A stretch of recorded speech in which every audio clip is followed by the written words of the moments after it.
अवैध जनकपुर न्युरो अस्पतालमा उपचारमा लापरवाही हुँदैन कारबाही। पृथ्वीनारायण शाहको प्रतिमा हटाएको विरोधमा पोखराका मेयरको पुतला दहन। युरोप भ्रमण छुट्याएर माधव नेपाल आज स्वदेश फर्किँदै। सरकारले पाकिस्तानमा जस्तो प्रतिशोधको राजनीति सुरु गर्यो भन्दै नेकपा एमालेका अध्यक्ष केपी ओलीको भनाई। धनगढीमा 5 क्लिनिकमा औषधि विभागको ताला। पोखराका ट्याक्सी चालक मिटरमा चल्न तयार। अध्ययन भन्छ पृथ्वीका 1/3 जनावरको मासु मान्छेले खान्छ। लुम्बिनीका मन्त्रीले भने लारक्यालको नियुक्ति रद्द हुनुपर्छ। मन्त्री किराँतीले माफी माग्नुपर्छ। संखुवा सभामा कैदीबन्दीको मृत्यु प्रकरण।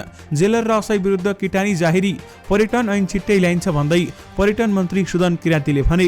अर्थतन्त्रमा देखिएका समस्या अस्थायी हुन् भन्दै अर्थमन्त्री प्रकाश शरण महतको भनाई। रिङ रोडमा स्मार्ट क्यामेराबाट सवारीको गति जाँच्दै ट्राफिक प्रहरी। सरकार पाकिस्तानी शैलीको राजनीतिमा लाग्यो, यसको अन्त्य यही हुँदैन भन्दै नेकपा एमालेका अध्यक्ष केपी ओलीको भनाई। पृथ्वी राजमार्ग एकतर्फी रूपमा सञ्चालन। सिमरिक केयरले प्राधिकरणलाई बुझाए 43 लाख। विमानस्थल आसपासका व्यक्तिगत तथा सार्वजनिक संरचना अध्ययन गर्दै प्राधिकरण। मेडिकल शिक्षा पढाउने 228 शिक्षण संस्था बन्द। भारत पुगेका नेपाली विद्यार्थीलाई मान्यता पाउन सकस। गौर घटनामा मुछिएकाहरू डेलिगेसन लिएर नेताको घर घरमा पुगे। सांसदलाई समातेर पाकिस्तान जस्तो प्रतिशोधको राजनीति नगर्न प्रचण्डलाई केपी ओलीको चेतावनी। सरकारको स्थिरतामा शंका गर्नु पर्दैन भन्दै उप प्रधानमन्त्री खड्काले भने। हाम्रो संगठनलाई राखेपमा समावेश नगरे सरकारमा बसिरहन जरुरी छैन भन्दै नेता झलनाथ खनालको भनाई। संघीयता विरोधी शक्तिहरू फेरि सलबलाउन थाले भन्दै अध्यक्ष यादवले भने। भदौ 1 गतेदेखि नियमित बजार अनुगमन गर्दै काठमाडौँ महानगरपालिका प्राधिकरणले भन्यो उद्धार उडानमा बन्देज गरिएको छैन। 5 लाखको एलसी खोलेर 80 अरबको सुनको कारोबार भइरहेको छ भन्दै शंकर पोखरेलको भनाई। दाउराबाट शव जलाउने मेसिन। वातावरण मैत्री हिन्दू संस्कार जोगिनी। कांग्रेसलाई केपी ओलीको प्रश्न। कुकुरले पुच्छर हल्लाउने कि पुच्छरले कुकुर। कञ्चनपुरमा कुटी वडाध्यक्ष त्यसपछि भयो ठुलो हंगामा। च्याट जीपीटी चलाउने एक दिनमै हुन्छ 9 करोड बढी खर्च। अर्को वर्षसम्म उपन्यायी कंगाल हुन सक्ने। कारागार कैदी मृत्यु प्रकरण। आफन्तले सब बुझ्न मानेनन्। सुदूरपश्चिममा आज र भोलि अति भारी वर्षाको सम्भावना। पत्र पठाएपछि बिना अनुमति नेपाली आकाशमा भारतीय हेलिकप्टरको उडान रोकियो। र आजको स्वास्थ्य सम्बन्धी समाचारमा नेपालमा एक्युट हेमोरेजिक भाइरल कन्जङ्क्टिभाइटिस भएको पुष्टि र साथमा आँखा पाक्ने रोग के कसरी सर्छ र के कसरी यसलाई सर्नबाट बच्न सकिन्छ यसबारेमा महत्त्वपूर्ण जानकारी पनि आजकै भिडियोमा। दर्शक महानुभावहरू नमस्कार। स्मार्ट खबरको न्यूज अपडेटमा यहाँहरूलाई हार्दिक स्वागत छ। म आर्यन न्युपाने। सदाझै आज पनि हामी उपस्थित भएका छौँ आजका महत्त्वपूर्ण समाचारहरू लिएर। हामीलाई अन्तिमसम्म हेर्नुहोला अनि हाम्रो मेहनतका लागि यो भिडियोमा एउटा लाइक अवश्य गर्नुहोला। दर्शक महानुभावहरू पल पलको न्यूज अपडेटका लागि हाम्रो च्यानललाई सब्स्क्राइब गरी नजिकै आउने बेल आइकनलाई क्लिक गर्नुहोला। कहाँबाट हेर्दै हुनुहुन्छ अनि के कस्तो लाग्दैछ आफ्ना कुराहरू तलको कमेन्ट बक्समा कमेन्ट गर्नुहोला। दैनिक रूपमा हेर्नुहुन्छ भने रेगुलर भनेर लेख्नुहोला। आज पहिलो भने फर्स्ट टाइम लेखिदिनु होला। दर्शक महानुभावहरू देशभित्रबाट हेरिरहनु भएको छ भने आफू रहेको गाउँठाउँ सहर अनि जिल्लाको नाम लेखिदिनु होला। विदेशबाट हामीलाई हेरिरहनु भएको छ भने कुन देशबाट हेर्नु भएको छ त्यो कुरा पनि तलको कमेन्ट बक्समा कमेन्ट गरिदिनु होला। आउनुहोस् दर्शक महानुभावहरू आज मिति विक्रम सम्वत 2080 साल साउन 28 गते आइतबार इस्वी सम्वत 2023 अगस्त 13 तारिकका मुख्य समाचारहरू सुरु गरौं। नेकपा एमालेका अध्यक्ष केपी ओलीको प्रसंगबाट। नेकपा एमालेका अध्यक्ष केपी शर्मा ओलीले सरकारले पाकिस्तानमा जस्तै प्रतिशोधको राजनीति गरेको आरोप लगाएका छन्। आज कार्यक्रममा उनले सरकारको विरोधमा बोल्नेहरूलाई अनेक बहानामा दुःख दिएको बताएका छन्। उनले सुन तस्करी काण्डमा गृहमन्त्री र अर्थमन्त्रीको राजीनामा माग गरेका आधारमा सांसद सुनिल शर्मालाई नक्कली प्रमाणपत्रको मुद्दामा पक्राउ गरेको आरोप लगाएका छन्। कोही बोल्यो भने कुनै नामको एउटा मुद्दा युवा हुँदा पढेको मुद्दा बुढो हुँदा निकालेर युवा हुँदा पढेको आईएससी को सर्टिफिकेट मामिला निकालेर त्यो छानबिन गरेर हुन्थ्यो नि पहिले हत्कडी लगाए भन्दै ओलीले भने। एउटा मान्छे गिरफ्तार हुनु सामान्य देखिए पनि सरकारले पाकिस्तानमा जस्तो प्रतिशोधको राजनीति सुरु गरेको ओलीले बताएका छन्। मैले प्रधानमन्त्रीलाई भने यो पाकिस्तानी राजनीति प्रतिशोधको राजनीति उहाँले सुरु गर्नु भएको छ। उहाँलाई आज मजा लागेको छ तर यो राजनीति यहाँ अन्त्य हुँदैन। उहाँहरूले बुझ्नुपर्छ यो त सुरु मात्र भयो। ओलीले भने धेरै नौहसिन अधिनायकवादी नहुन म सरकारलाई सम्झाउन चाहन्छु। सरकार अधिनायकवादी भएर चल्ने होइन।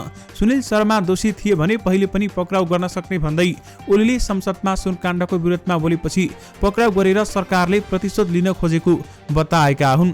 विशेष गरी सरकारले पाकिस्तानमा जस्तो प्रतिशोधको राजनीति सुरु गर्यो भन्दै नेकपा एमालेका अध्यक्ष केपी ओलीले बताउनु भएको छ।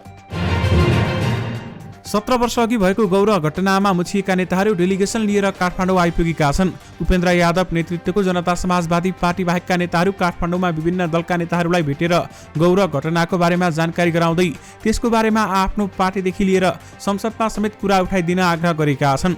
गौरव घटनालाई लिएर रामकिशोर यादवको नेतृत्वमा मधेस आन्दोलन सर्वदलीय सर्वपक्षीय सङ्घर्ष समिति गठन भएको छ। सो समिति मार्फत उनीहरूले विभिन्न दलका नेताहरूलाई भेटिरहेका छन्। समितिका नेताहरूले जसपाका अध्यक्ष उपेन्द्र यादवदेखि लोकसभाका अध्यक्ष महन्त ठाकुर, नेता राजेन्द्र महतोसम्म, एमालेका उपाध्यक्ष सुभाष नेम्बाङ, सचिव योगेश भट्टराईदेखि राष्ट्रिय स्वतन्त्र पार्टीका रमेश खरेललाई समेत भेटिसकेका छन्। उनले प्रधानमन्त्री पुष्पकमल दाहाल प्रचण्ड, कांग्रेसका सभापति शेरबहादुर देउबा, एमालेका अध्यक्ष केपी शर्मा ओलीलाई पनि भेट्ने तयारी पनि गरेका छन्। गौरव घटना कसरी भयो, त्यसको यथार्थ के हो, यसलाई कानुनी रूपमा कसरी समाधान गर्न सकिन्छ लगायतका विषयमा छलफल गरिएको समितिका सदस्य अमर यादवले बताउनु भएको छ। गौरव घटनामा मुछिएकाहरू डेलिगेसन लिएर नेताको घर घरमा पुग्न थालेका छन्। यसबारेमा तपाईँहरूको धारणा के छ, हामीलाई यो भिडियोको कमेन्ट बक्स मार्फत बताउन भनी नबिर्सनुहोला। काठमाडौँ महानगरपालिकाका मेयर बालेन शाहले एउटा ठूलो निर्णय लिएका छन्। काठमाडौँ महानगरपालिकाले बजारलाई थप व्यवस्थित गर्नका लागि आगामी भदौ 1 गतेदेखि नियमित अनुगमन गर्ने जनाएको छ। यही साउन महिनाभित्र अनुगमनका लागि सूचक तयार पार्ने, सूचना र विवरण तयार पार्ने, कामको खाका तयार पार्ने जस्ता काम सम्पन्न गरी भदौ 1 गतेदेखि नियमित रूपमा अनुगमन गर्ने तयारी भइरहेको काठमाडौँ महानगरपालिकाले बताएको छ। यसमा काठमाडौँ महानगरपालिकाकी उपप्रमुख सुनिता डङ्गोलले भदौदेखि नियमित र आकस्मिक अनुगमनलाई नियमित सञ्चालन गर्ने गरी काम भइरहेको समेत बताएकी छन् भने अनुगमन समितिको संयोजक समेत रहेकी उपप्रमुख डङ्गोलले भनिन्, अहिले पनि आकस्मिक रूपमा अनुगमनको काम भइरहेको छ, तर यसलाई थप व्यवस्थित र नियमित गर्न लागि हो। अहिले अनुगमन कार्यविधि तर्जुमाका लागि कार्यदल गठन भई कार्य प्रारम्भ भइसकेको छ। अनुगमन टोली परिचालन कार्यविधि तर्जुमाको पनि थालिएको छ। नतिजामुखी अनुगमनका लागि वार्षिक योजना, खरिद योजना, अनुगमन तथा मूल्याङ्कन योजना र नीति कार्यान्वयन योजना मुख्य औजार रहेको बताइएको छ। दर्शक महानुभावहरू, काठमाडौँ महानगरपालिकालाई व्यवस्थित र राम्रो बनाउन बालेन शाह अहिले लागि परेका छन्। केही दिनता बिना अनुमति दार्चुला जिल्लाको सदरमुकाम खलङ्गाको आकाशमा भारतीय हेलिकप्टरले फन्को लगाएर विवादित भूमि कालापानी जाने गरेकोमा पत्राचारपछि भारतीय हेलिकप्टरको उडान रोकिएको छ। जिल्ला प्रशासन कार्यालय दार्चुलाले गएको शनिबार भारतीय अधिकारीलाई पत्र लेख्दै बिना अनुमति नेपाली आकाशमा हेलिकप्टर उडाउने गरेको भन्दै पत्र पठाएपछि हेलिकप्टरको उडान कार्य रोकिएको दार्चुलाका प्रमुख जिल्लाधिकारी किरण जोशीले जानकारी दिनुभएको छ।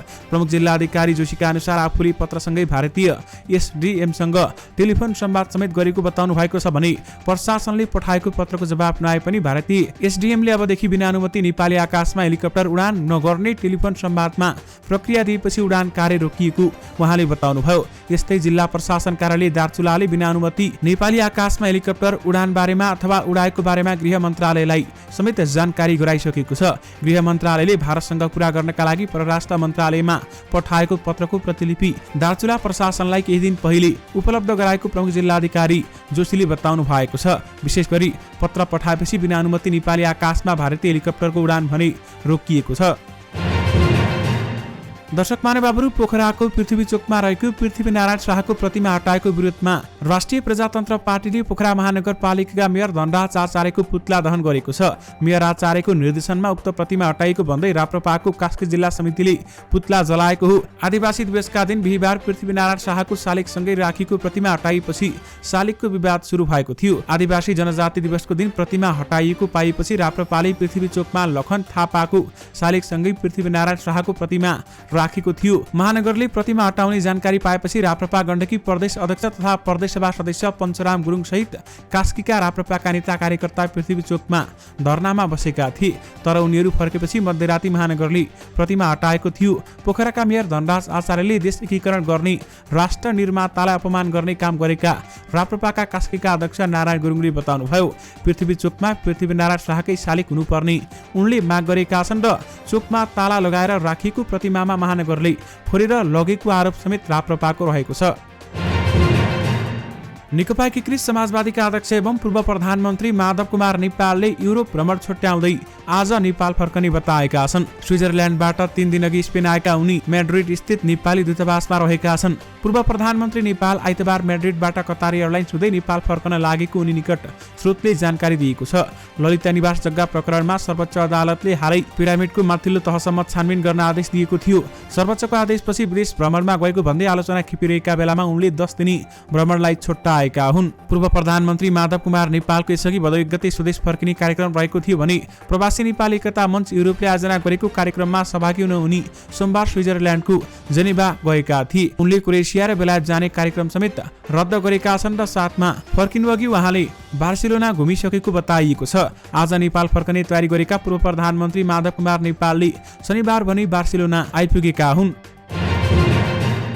औषधि व्यवस्था विभागले कैलालीको धनगढी उपमहानगरपालिका क्षेत्रका 5वटा औषधि पसलमा ताला लगाएको छ। शुक्रबार र शनिबार गरिएको अनुगमन निरीक्षणका क्रममा दर्ता नगरी सञ्चालन गरिएका 2वटा औषधि पसलमा सिलबन्दी गरेको छ भने 2 क्लिनिकमा निलम्बन गरेको छ। एउटा क्लिनिकको सञ्चालक नभएकाले तत्काल बन्द गराएको औषधि व्यवस्था विभाग नेपालगञ्जका फार्मेसी निरीक्षक दिपेन्द्र कुमार शाहले जानकारी दिनुभयो।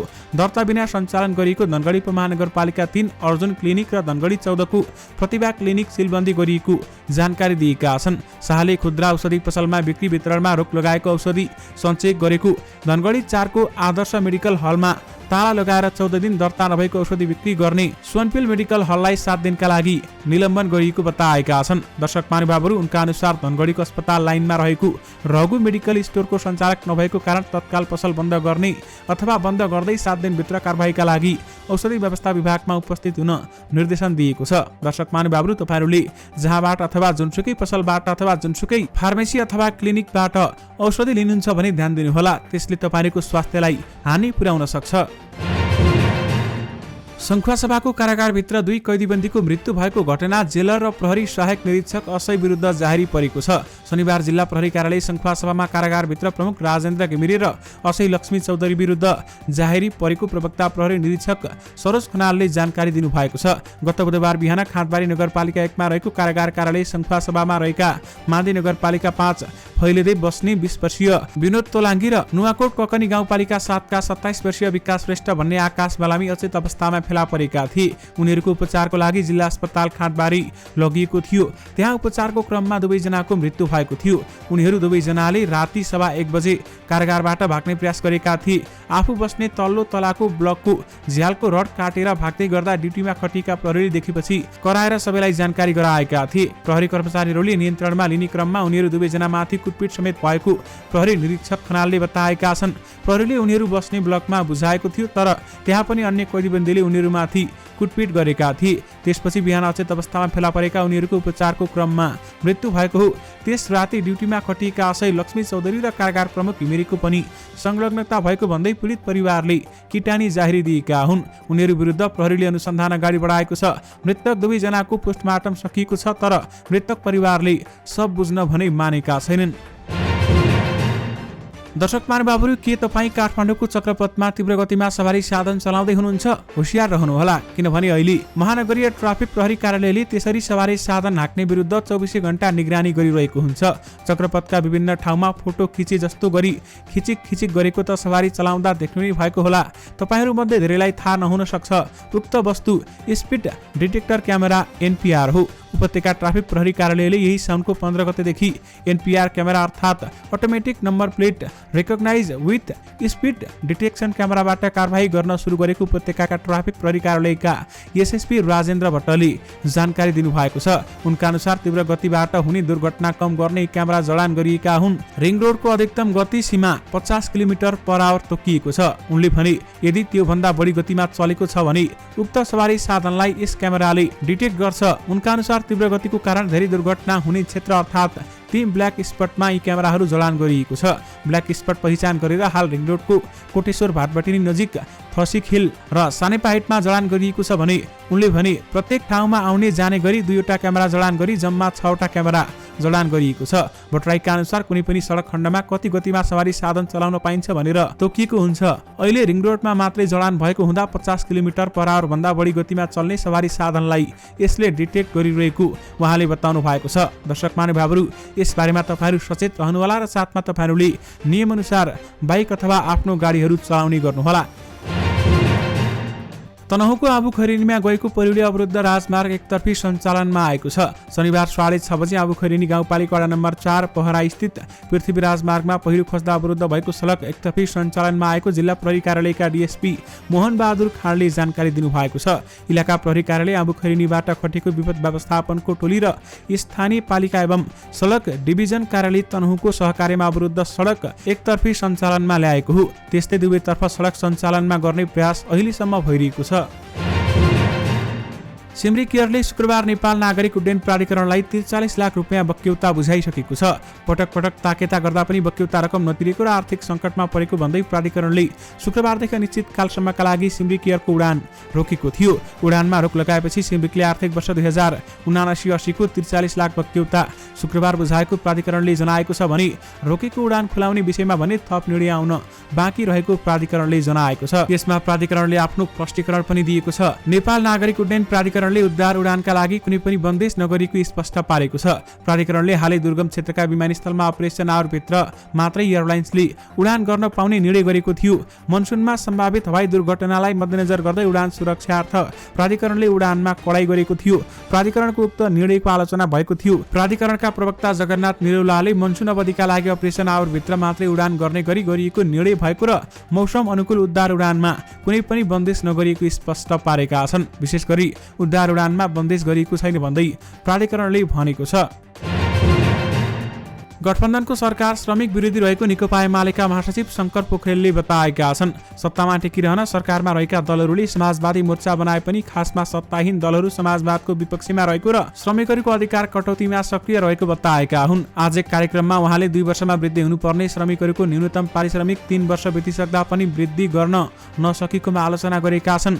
उनले साउन 1 गतेदेखि नै लागू भइसक्नुपर्ने न्यूनतम ज्याला आज साउनको अन्तिम सातासम्ममा पनि सरकारले तय गर्न नसकेकोमा दुःख व्यक्त गरे सरकारको श्रमिक नीतिमा रहेको खुटकै कारण प्रत्येक वर्ष नेपाली श्रम बजारमा 5 लाख श्रमिकहरू थपिने गरे पनि प्रत्येक 7.5 लाख श्रमिकहरू रोजगारीका लागि विदेशिनु परेकोमा दुःखद रहेको बताउँदै उनले अवैधानिक पुँजीलाई प्रशय दिनु र अवैधानिक पुँजीलाई निरुत्साहित गर्ने गठबन्धन सरकारको नीति मूल कारण रहेको समेत जिकिर गरेका छन्। 5 लाखको एलसी खोलेर 80 अरबको सुनको कारोबार भइरहेको छ भन्दै शङ्कर पोखरेलले बताएका छन्। पशुपतिमा स्थापना गरिएको वातावरण मैत्री दाउराबाट शब जल्ने मेसिन सप्ताहगृह पुनः सञ्चालनमा आउने भएको छ। पछिल्लो केही समयदेखि बिग्रिएर बन्द रहेको ओडेम क्राइमेटेरियम सप्ताहगृहको पुनर्निर्माण भएसँगै सञ्चालनमा ल्याइन लागेको हो। एभरेस्ट बैंकले 2077 सालमा स्थापना गरी पशुपति विकास कोषलाई हस्तान्तरण गरेको उक्त सप्ताहगृहको तत्कालीन संस्कृति पर्यटन तथा नागरिक उड्डयन मन्त्री योगेश भट्टराईले अनावरण गरेका थिए भने सञ्चालनमा आएको केही वर्षपछि बिग्रिएर ठप्प परेको उक्त सप्ताहगृह एभरेस्ट बैंकले सामाजिक उत्तरदायित्व CAR अन्तर्गत कोषको सहयोगमा पुनर्निर्माण गरेसँगै सञ्चालनमा आउन लागेको हो। कोभिड समयमा एभरेस्ट बैंकले निर्माण गरेको सप्ताहगृहमा हजारौंको दाह संस्कार भएको काठमाडौँ महानगरपालिकाका वडा नम्बर 8 का पूर्व अध्यक्ष तथा पशुपति क्षेत्र विकास कोषका पूर्व सदस्य नरोत्तम वैद्यले बताएका छन् र अबदेखि फेरि पशुपतिमा सप्ताहगृह सञ्चालनमा आउने भएको छ। त्यहाँका केही तस्बिरहरू तपाईहरूले स्क्रिनमा देखिरहनु भएको छ। प्रमुख प्रतिपक्षी दल नेकपा एमालेका अध्यक्ष एवं पूर्व प्रधानमन्त्री केपी शर्मा ओलीले सत्तारूढ दल कांग्रेस टीका टिप्पणी गर्न लायकको पार्टी नरहेको बताएका छन्। देशको सबभन्दा ठूलो पार्टी नेपाली कांग्रेस अहिले धेरै सिटसँग उसँग पार्लियामेन्टमा अब यसको त मैले टिप्पणी गरिरहनु भएन, उहाँहरूले कसको पछाडि आफूलाई लगाउनु भएको हो। ओलीले भने के को पछि लाग्नु भएको हो त्यो उहाँले जान्ने कुरा हो, म केही पनि भन्दिन, मेरो कुनै पनि कमेन्ट छैन। आज एक कार्यक्रममा बोल्दै उनले कांग्रेसलाई कुकुरले पुच्छर हल्लाउने हो कि पुच्छरले कुकुर हल्लाउने हो भनी प्रश्न समेत गरेका छन्। नेपाली कांग्रेसका साथीहरूलाई म फेरि प्रश्न गर्न चाहन्छु, कुकुरले पुच्छर हल्लाउने हो कि पुच्छरले कुकुर हल्लाउने हो? ओलीले भने पछाडि पुच्छर चुप लागेर बसेको छ, अगाडि नेपाली कांग्रेस डोलायमान छ, तर डोले मेरो मन डोले भनेर गीत गाएर बसेको छ, त्यो उहाँहरूको मामिला हो, मेरो यसमा कुनै पनि कमेन्ट छैन। अध्यक्ष ओलीले 4वटा मन्त्री लिएर साना दलको पछि हिँडिन्जेलसम्म कांग्रेसमाथि आफूहरूले टिप्पणी समेत नगर्ने बताएका छन्। संसदमा सबैभन्दा ठूलो दल कांग्रेसलाई सानो दलको पछि लाग्ने रहर नसकेसम्म आफूले केही पनि प्रतिक्रिया नदिने ओलीको भनाइ रहेको छ। कञ्चनपुरमा एक वडा अध्यक्ष कुटिएका छन्। हिजो शनिबार जिल्लाको भीमदत्त नगरपालिका 18 का वडा अध्यक्ष रविन्द्र देवकोटामाथि कुटपिट भएको हो। जिल्ला प्रहरी कार्यालय कञ्चनपुरका प्रमुख एसपी कमल थापाले राष्ट्रिय युवा संघ नेपालको आन्तरिक खिचलोका कारण देवकोटामाथि कुटपिट भएको जानकारी दिएका छन्। उनका अनुसार युवा संघको जिल्ला अधिवेशनमा लफडा भएपछि कुटपिट भएको हो। कुटिएका देवकोटाको टाउकोमा चोट लागेको बताइएको छ भने एसपी थापाले अहिले देवकोटाको पक्षबाट 8 जना विरुद्ध उजुरी आएको र उनीहरूको खोजी सुरु गरिएको बताएका छन्। चोट लागेका देवकोटालाई भने धनगढी स्थित माया मेट्रो अस्पतालमा उपचारका लागि ल्याइएको उनको भनाइ छ। संगठनभित्रको विवादका कारण कुटपिट भएको भनिए पनि घटनाको थप अनुसन्धान भइरहेको प्रहरीले जनाएको छ। देशका धेरै स्थानमा आज वर्षा भएको छ। केही स्थानमा भारी वर्षा समेत मापन गरिएको छ भने अझै कम्तीमा 3 दिन यस्तै अवस्था रहने मौसम पूर्वानुमान महाशाखाले जनाएको छ। महाशाखाका अनुसार हाल देशभर सामान्यदेखि पूर्ण बदली छ। कोशी बागमती गण्डकी र लुम्बिनी प्रदेशका कर्णाली प्रदेशका थोरै र बाँकी प्रदेशका 1-2 स्थानमा मेघगर्जन चट्याङसहित हल्कादेखि मध्यम वर्षा भइरहेको छ। मनसुनको निम्नचापी रेखा सरदर स्थानभन्दा उत्तरतर्फ नेपाल नजिक रहनु र अहिलेकै अवस्था अथवा अहिलेकै वर्षाको मुख्य कारण भएको महाशाखाका मौसमविद गोविन्द झाले जानकारी दिनुभयो। यस्तै अहिले नेपालमा भारतको उत्तर पूर्वी उत्तर प्रदेश तथा उत्तर पश्चिम बिहार आसपासमा रहेको न्यूनचापीय प्रणालीको पनि प्रभाव रहेको महाशाखाले जनाएको छ। मौसमविद झाका अनुसार न्यूनचापीय रेखा सरदर स्थानभन्दा उत्तरतर्फ तल झर्न कम्तीमा 4-5 दिन लाग्नेछ। कम्तीमा अझै 3 दिन देशका धेरै स्थानमा वर्षा हुनेछ भन्दै उनले भने योभन्दा अझै केही दिन पनि बढ्न सक्छ। आज दिउँसो देशभर पूर्ण बदली रहनेछ। देशका अधिकांश स्थानमा हल्कादेखि मध्यम वर्षाको सम्भावना छ। कोशी बागमती गण्डकी लुम्बिनी कर्णाली र सुदूरपश्चिम प्रदेशका थोरै र मध्य प्रदेशका 1-2 स्थानमा मेघगर्जन चट्याङसहित भारीदेखि धेरै भारी वर्षाको सम्भावना रहेको महाशाखाले जनाएको छ। आइतबार राति यानि कि आज राति देशभर सामान्यदेखि पूर्ण बदली रहनेछ। देशका अधिकांश स्थानमा हल्कादेखि मध्यम वर्षाको सम्भावना छ।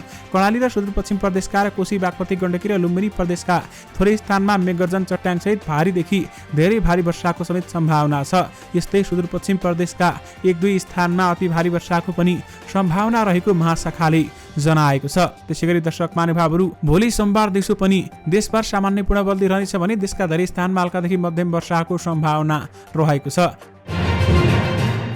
पोखराका ट्याक्सी चालक मिटरमा उठ्ने रकम मात्र लिएर यात्रु बोक्न तयार भएका छन्। गण्डकी प्रदेश सरकारले 2 वर्षअघि समायोजन गरेको भाडादर अनुसार ट्याक्सी मिटरमा गुड्ने भएका हुन् भने भौतिक पूर्वाधार विकास तथा यातायात व्यवस्था मन्त्रालयद्वारा शनिबार पोखरामा आयोजित अन्तर्क्रिया कार्यक्रममा ट्याक्सी चालकले पोखरा उपत्यकाभित्र मिटरमा गुड्ने प्रतिबद्धता जनाएका छन्।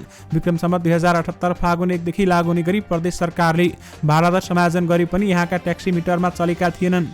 ट्याक्सीले मनपरी भाडा लिने गरेको जनगुनासो आउन थालेपछि मन्त्रालयले चालकलाई मिटर प्रणालीमा गुड्न सहमत गराएको हो। प्रदेश यातायात मन्त्री रेशमबहादुर जुगलाली सहित सरकारवाला पक्ष संघको अन्तर्क्रियामा पोखरेली ट्याक्सी सेवा प्रणालीका अध्यक्ष प्रकाशमणि तिवारीले आफूहरू मिटरमा हिँड्न तयार रहेको बताएका छन्। दर्शक महानुभावहरू एक अध्ययनले पृथ्वीका 1/3 जनावरको मासु मान्छेले खान्छ भन्दै बताइएको छ। वास्तवमा मानिस पृथ्वीको सबैभन्दा खतरनाक जीव हो। सर्वहारी प्राणी मानिसले पृथ्वीमा रहेका हरेक 3 मध्ये एउटा ढाड भएका जनावर प्रजातिको मासु खाने गरेको छ। यस प्रकार मानिसको खानपानको असर कुल 46,755 प्रजातिका ढाड भएका जनावरमा पर्ने गरेको एक अध्ययनले देखाएको छ। स्मरण रहोस्, हिंसक मानिने किलर व्हेल जम्मा 121 प्रजातिका ढाड हुने जनावरलाई आफ्नो आहारा बनाउँछ। व्हेलले खाने ती प्रजाति मध्ये 83 प्रजातिलाई त मानिसले पनि खान्छ।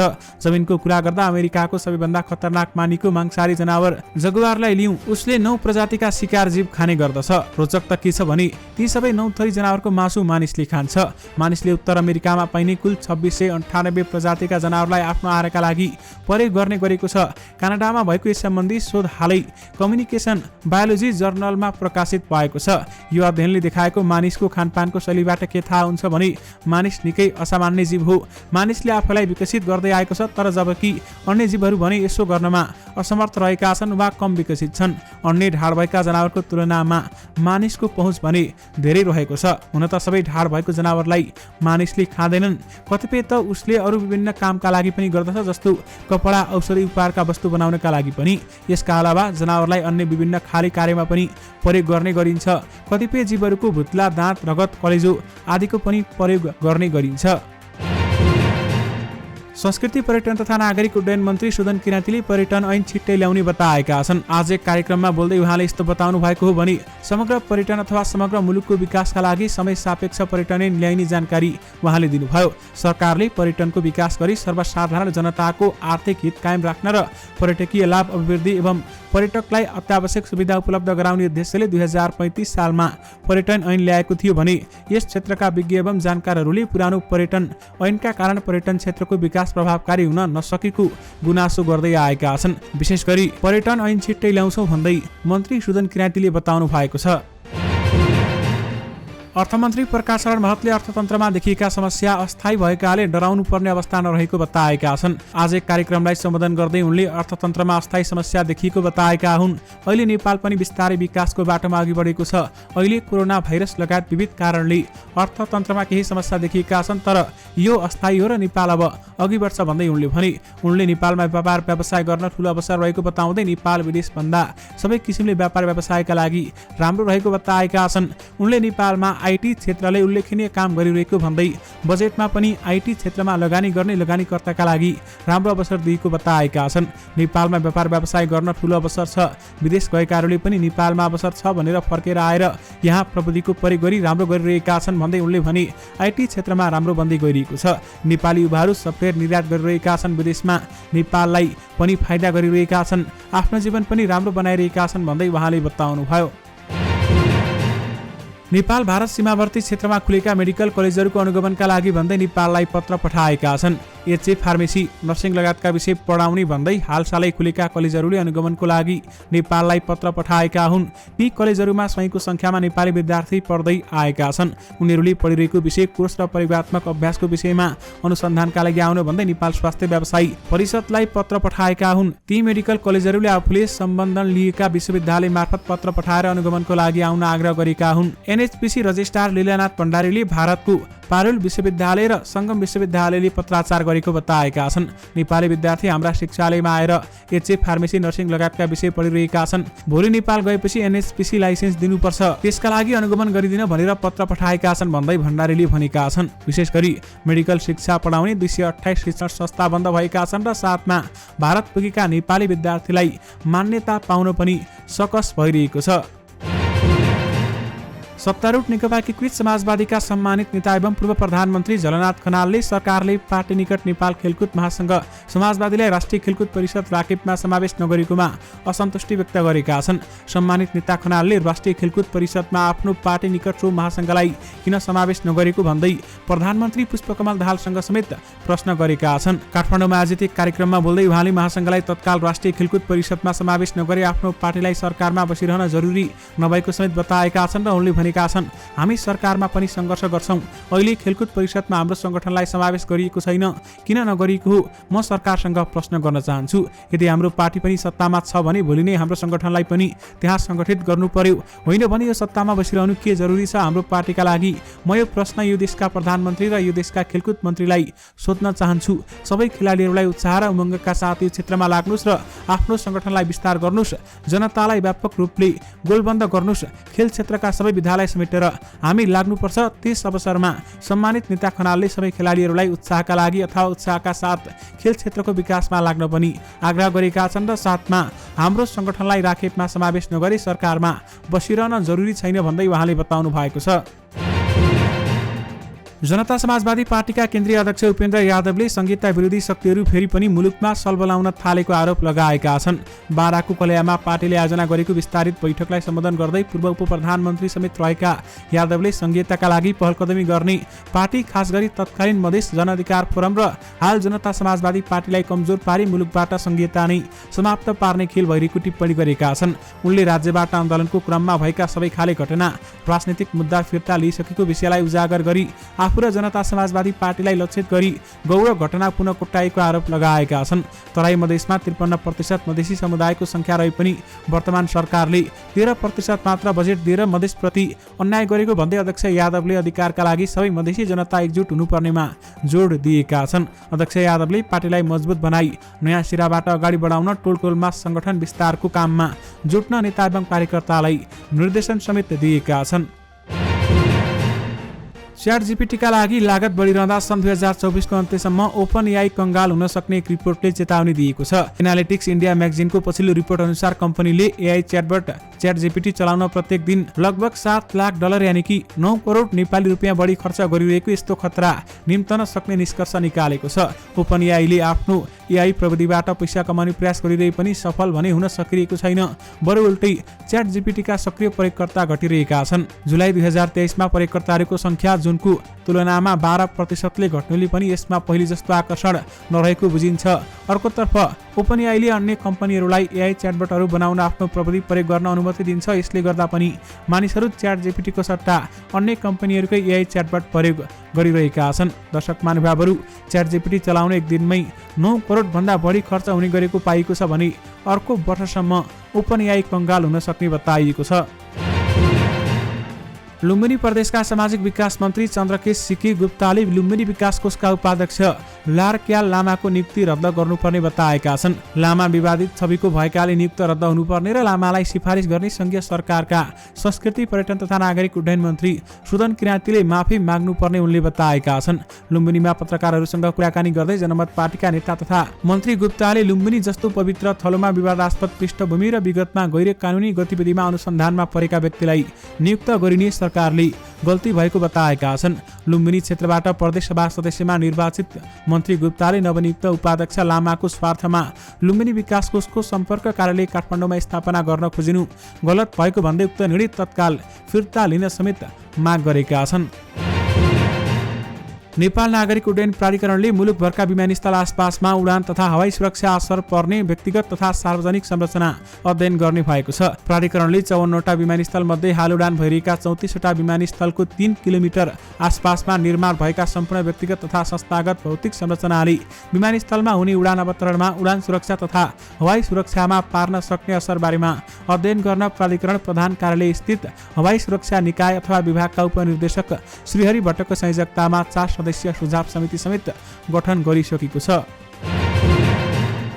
दर्शक महानुभावहरू, आउनुहोस् आजको स्वास्थ्य सम्बन्धी समाचार सुरु गरौं। नेपालमा अहिले व्याप्त आँखा पाक्ने रोग एक्युट हेमोरेजिक भाइरल कन्जङ्टिभाइटिस प्रमाणित भएको छ। पाटन स्वास्थ्य विज्ञान प्रतिष्ठानले गरेको एक अध्ययनमा आँखा पाकेर अस्पतालमा उपचार गराउन आएका 80% आँखामा एक्युट हेमोरिक भाइरल कन्जङ्टिभाइटिस प्रमाणित भएको आँखा विभागका प्रमुख विशेषज्ञ डाक्टर रञ्जना शर्माले बताइन्। यसअघि आँखा रोगको विशेषज्ञहरूले एडिनो भाइरस संक्रमणका कारण आँखा पाक्ने रोगले प्रकोपले रूप लिएको बताउँदै आएका थिए भने स्वास्थ्य तथा जनसङ्ख्या मन्त्रालयका मातहतको निकायले कुन भाइरसका कारण यस रोगले प्रकोपको रूप लिएको भन्ने अध्ययन गरेर पनि धारणा भने सार्वजनिक गरेको छैन।